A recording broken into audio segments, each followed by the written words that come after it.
Tommy thought he was finally in control. Chicago was his new empire, his own city, a fresh start away from the chaos of New York. But just when everything seemed like it was falling into place, a storm began to form in the shadows, a storm named Miguel.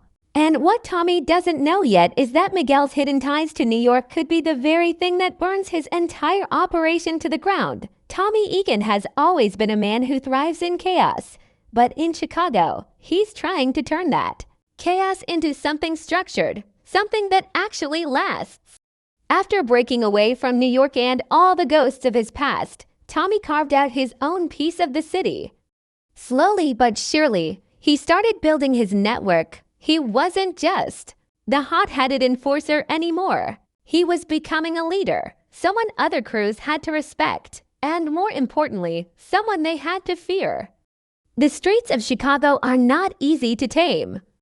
Every block is a battlefield. Every handshake can hide a knife. But Tommy knows this game better than anyone. He's ruthless, but also strategic. That's what makes him dangerous. At this point in Season 3, Tommy has established connections with local crews, secured supply lines, and created a sense of stability that most hustlers could never dream of. But here's the problem with stability: it never lasts. When you're in the drug game, power is like quicksand. The moment you think you're standing solid, the ground starts shifting under your feet. Tommy knows this, but he still believes he can keep control as long as he stays sharp, as long as he keeps New York's influence out of his business. That's been his rule from the start. Chicago is his city, and no one from back east is going to take that from him. But as much as Tommy wants to build something pure, free from the ghosts of his old life, the truth is that he can't run from New York. That city made him. Every lesson he learned about loyalty, betrayal, bled, and money came from those streets. And as much as he tries to cut ties, New York always finds a way to creep back into his world. This time, it's not through an old friend or a familiar enemy, it's through Miguel. Miguel is different from the usual threats Tommy faces. Chicago has plenty of muscle, plenty of small-time hustlers who think they can outsmart Tommy. But Miguel doesn't fit into that category. On the surface, Miguel looks like an ally. He's smooth, calculated, and he talks the kind of talk that makes you want to believe him. To Tommy, he seems like just another ambitious player who wants to get a slice of Chicago's pie. But what Tommy doesn't know yet is that Miguel's ambition is bigger than Chicago. Miguel is playing a different game entirely, a game that stretches far beyond state lines. For Tommy, Chicago has always been about independence.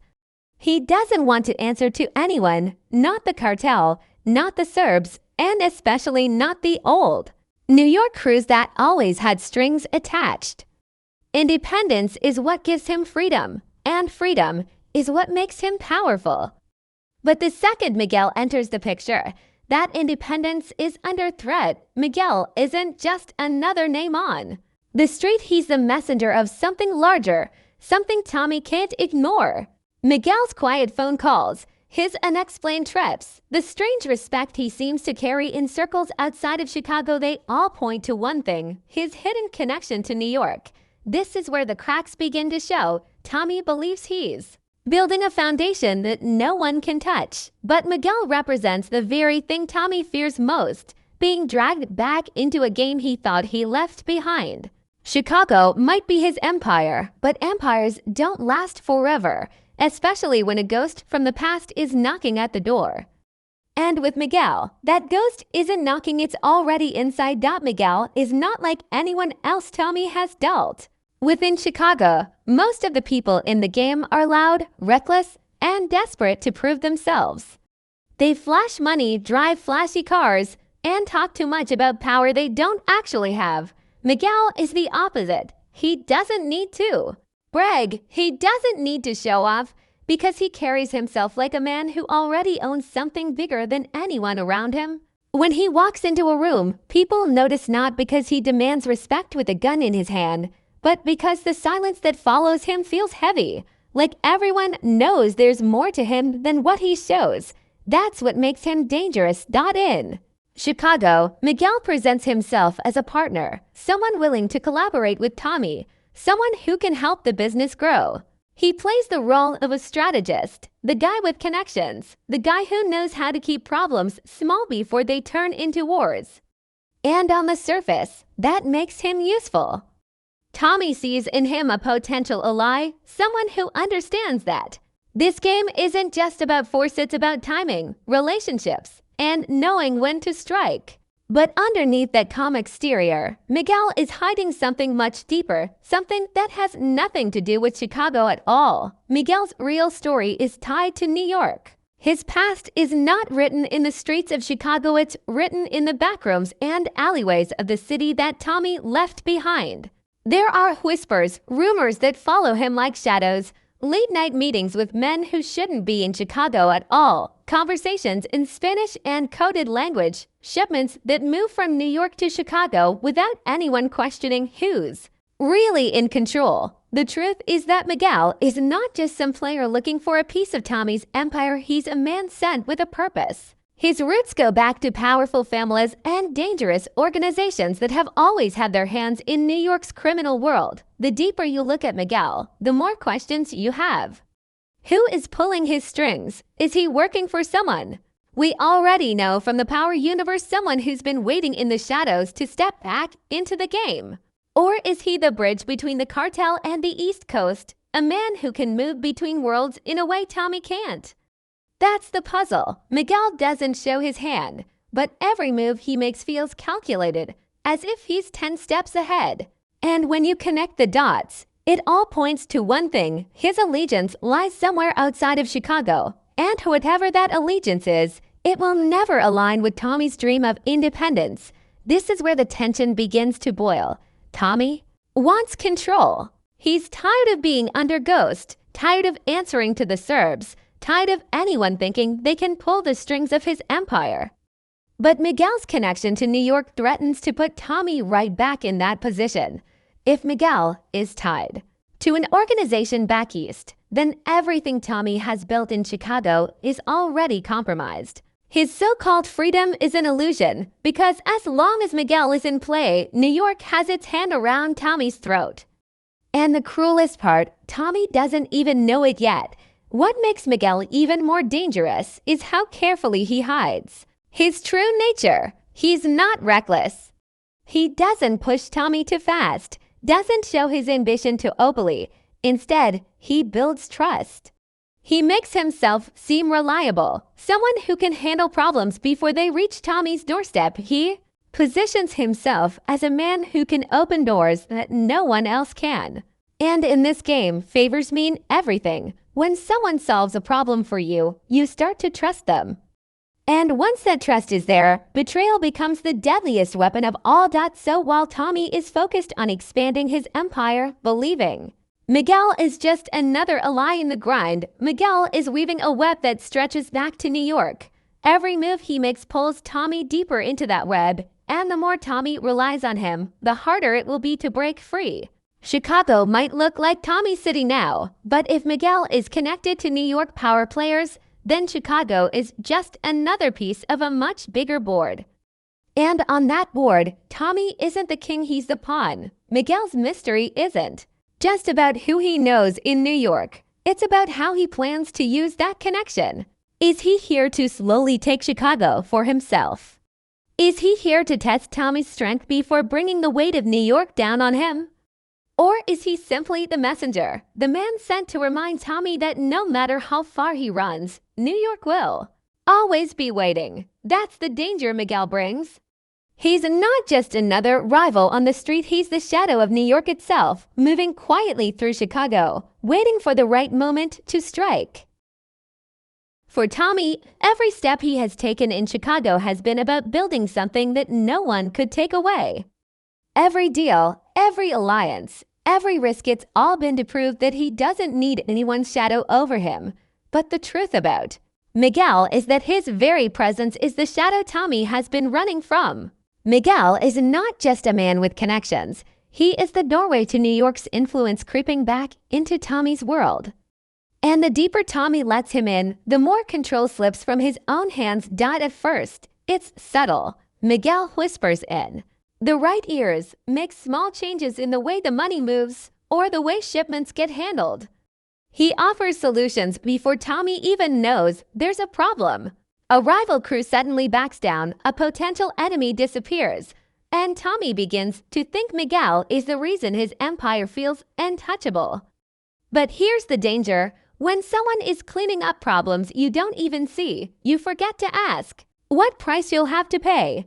And Miguel isn't the type of man who does anything for free. Chicago is a city full of wolves, and Tommy has made it clear that he is the alpha. But with Miguel's quiet influence, the pack starts to shift. Crews that once answered only to Tommy now find themselves listening when Miguel speaks. His New York ties give him weight that Chicago players can't compete with, and suddenly Tommy's voice doesn't echo as loudly as it used to. That's how betrayal works in this game. It doesn't always come with a bullet. Sometimes it comes with silence, with loyalty that begins to drift away one conversation at a time. And then there's the bigger danger, New York itself. Miguel's connection means that sooner or later, Tommy won't just be facing local threats. He'll be facing men who built empires long before Chicago was even on the map. These are not the kind of enemies you can scare off with violence. These are men with armies, men with connections in politics, in law enforcement, in the streets. If Miguel is their bridge into Chicago, then Tommy's independence is already broken. He isn't the king of his city, he's a man standing on borrowed ground, waiting for it to be ripped out from under him. This is where the paranoia begins to set in. Tommy's strength has always been his confidence, his belief that he can outthink or outfight anyone in his path. But Miguel's New York web is invisible. Tommy can't see it, can't punch it, can't shoot it. Every ally could be compromised. Every deal could be feeding Miguel's hidden agenda. And the more Tommy tries to protect what's his, the more he risks turning his city into a battlefield. That's the tragedy of power. You can't hold onto it without spilling blood. And the more blood you spill, the more enemies you create. For Tommy, the greatest danger isn't just that Miguel will betray him. It's that Miguel will force him to become the very thing he swore he would never be again, a puppet of New York. That's the ultimate ruin. Because if Tommy loses his independence, he loses the one thing that separates him from the life he left behind. And once that happens, he's no longer the man building his own empire. He's just another player in someone else's game. The tension builds because you can feel where this road is leading. In this world, betrayal always ends the same way. With gunfire, with blood on the streets, with bodies piling up while power shifts hands in the dark. Tommy might think he's ready for whatever comes, but Miguel's New York connection isn't just another street war. It's a storm that could drown the entire city, leaving Tommy with nothing but ashes where his empire once stood. And the cruelest part, Tommy won't even see it coming until it's too late. Every empire in this world has an expiration date. The question isn't whether it will fall, but when. And for Tommy, that question hangs heavier than ever now. With Miguel moving silently through his network, weaving New York's influence into every corner of Chicago, the clock is ticking. Tommy doesn't know it yet, but every decision he makes is walking him closer to the edge. And once that edge gives way, the fall will be brutal. The biggest fan theory circling right now is that Miguel is not just some random player with connections. He could be tied directly to someone we've already seen in the Power universe. Some fans believe Miguel is connected to the Tejada family, making him the bridge between Power Book 2, Ghost, and Force. Others think he might be working under someone like Dre's old connections, or even someone linked to Ghost's former network. If that's true, then Tommy isn't just dealing with Miguel, he's dealing with the weight of an entire legacy coming back to suffocate him. Another theory is darker. What if Miguel's role is to set Tommy up for a war he can't win? Imagine this: Miguel gains Tommy's trust, positions himself as an ally, and then uses his New York ties to pull the rug out from under him at the worst possible moment. One wrong move, one moment of weakness, and suddenly Tommy is surrounded by enemies on all sides, betrayed not just by Miguel, but by people Tommy thought were loyal. Chicago turns into a battlefield, and Tommy realizes too late that Miguel was never here to build with him, he was here to break him. But then there's the most dangerous theory of all. What if Miguel isn't working against Tommy, but working to own him, not kill him, not destroy him, but absorb him into the New York web he's connected to? That's the one outcome Tommy can't accept. Death, he can face that. War, he's been through it 1,000 times. But losing his independence, being forced to answer to men he despises, men who remind him of everything he left behind, that's the real death for Tommy. That's the slow, suffocating kind of ruin that leaves a man alive but broken. And if Miguel is the key to dragging him into that cage, then Tommy's fight won't just be for his city, it'll be for his soul. This is the storm Force Season 3 is building toward. On the surface, Chicago looks like Tommy's empire, but underneath, Miguel's New York connection is like a ticking time bomb. Every episode, every decision, every alliance is pulling Tommy closer to an explosion he can't escape. The question isn't if it happens, but who survives when it does? Will Miguel outmaneuver Tommy and hand Chicago to New York on a silver platter? Or will Tommy see through the game in time, cutting Miguel down before the betrayal is complete? One thing is certain: Tommy's story has never been about peace. It's been about blood, loyalty, and betrayal. And Miguel's presence guarantees that the blood will spill heavier than ever before. By the end of this season, Chicago may no longer belong to Tommy at all. It might belong to the ghosts of New York that he thought he left behind. And that's the haunting part. Tommy's biggest war may not be against rival crews or even Miguel himself. His biggest war may be against fate. Because no matter how far he runs, no matter how much he builds, New York has a way of finding him. And this time, New York isn't knocking at his door, it's already inside, waiting to tear his empire apart. When you strip it all down, Tommy's biggest enemy has never been the streets, the dregs, or even the people pointing guns at him. His greatest enemy has always been the past, the ties that chain him to New York, to Ghost, to every betrayal and scar that shaped him. He thought Chicago was his escape, his clean slate. But Miguel's secret connection proves that you can't outtrend your ghosts. They always catch up. Miguel is more than just a threat, he's a mirror. He represents everything Tommy has tried to leave behind, wrapped in a smile, hidden in the shadows of business deals. And that's what makes him the deadliest opponent Tommy has ever faced. Because Miguel doesn't need to pull a trigger to ruin him. All he has to do is open a door, and the entire weight of New York will come pouring into Chicago. One call, one deal, one betrayal, and everything Tommy built will crumble. The final reckoning isn't about whether Tommy survives. It's about whether his empire survives with him. Chicago was supposed to be different. Chicago was supposed to be his. But if Miguel succeeds, then Chicago will just become another extension of the same game Tommy fought so hard to escape. Independence will die, and with it, the dream Tommy risked everything for. And yet, this is what makes the story so addictive, so impossible to look away from. Because Tommy is not a man who breaks easily. He's a man who fights even when the war is already lost. He's a man who would rather burn everything to the ground than bow to anyone, not Miguel, not New York, not anyone. If Miguel thinks he can quietly tighten his grip, he might be underestimating the fire that Tommy carries inside. Still, there's a chill that hangs over every scene, a sense that no matter how hard Tommy swings, the noose is tightening. Fans know it, theories circle around it.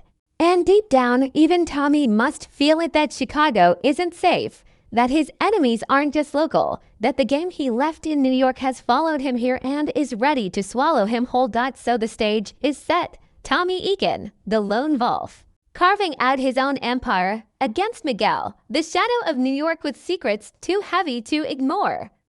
And when those two worlds collide, the fallout will be brutal. Alliances will shatter, blood will flow, and Chicago will never be the same again. The only question left is this: when the smoke clears, will Tommy still be standing as the king of his city, or will Miguel's mysterious New York connection prove to be the one enemy even Tommy can't outrun?